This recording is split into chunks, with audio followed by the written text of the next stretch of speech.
ndimafuna ndikambe za mphamvu ya chimwemwe chakumwamba. Mphamvu ya chimwemwe chakumwamba. Dziko lapansi lili ndi chimwemwe chawo, na munthuso ali ndi chimwemwe chake malingana ndi zimene iye wapeza. Dziko lapansi limakhala ndi chimwemwe chake pa zimene ilo lapeza limene limali kufuna. Komanso munthu amakhala ndi chimwemwe chake pa zimene iye wapeza pa zimene amafuna.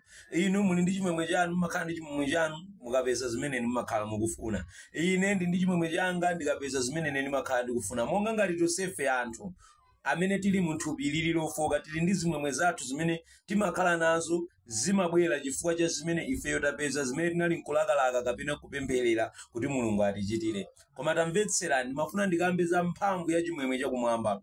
Bible pa Luka chapter 15 verse yake ndi namba 7 ndikunenetsa kunena kuti ndipo kumakhala chimwemwe kumwamba pamene wochimwa mmodzi watembenuka mtima.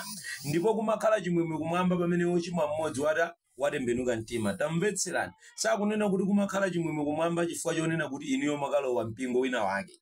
Sakunena kuti kumakhala chimwemwe kumwamba chifukwa choti inuyo mwalalikira bwino. Sakunena kuti kumakhala chimwemwe kumwamba chifukwa chonena kuti inuyo mwapereka kwambiri. Sakunena kuti kumakhala chimwemwe kumwamba chifukwa choti inuyo abusa anu akulandirani kapena mwadalitsa abusa anu. Tamvetserani, Bible likunena kuti kumakhala chimwemwe kumwamba pamene wochimwa mmodzi watembenuka mtima. Luka chapter 15 verse yake ndi namba 7. Mukapitanso pa verse yake ndi namba 10.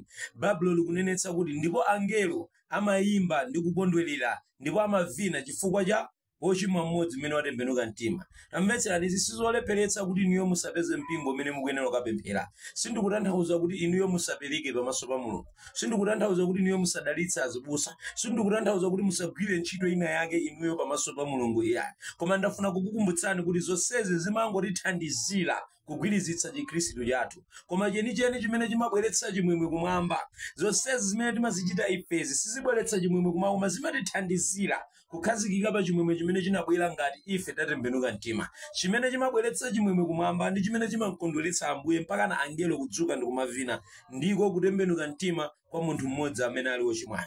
Tamvetserani, Bible likunenetsa kuti kudzakhala chimwemwe kumwamba pamene wochimwa mmodzi watembenuka mtima. Tamvetserani, tembenukani mtima, landirani Khristu Yesu khala Ambuye ndi mpulumutsi wa moyo wanu. Ambuye akudalitseni mu tsiku la lero. Evangelist Chikondi Faison, pangani like, follow and share kuti tizitsitsimuka limodzi. Kudzakhala chimwemwe kumwamba ngati inu mwatembenuka mtima. Amen.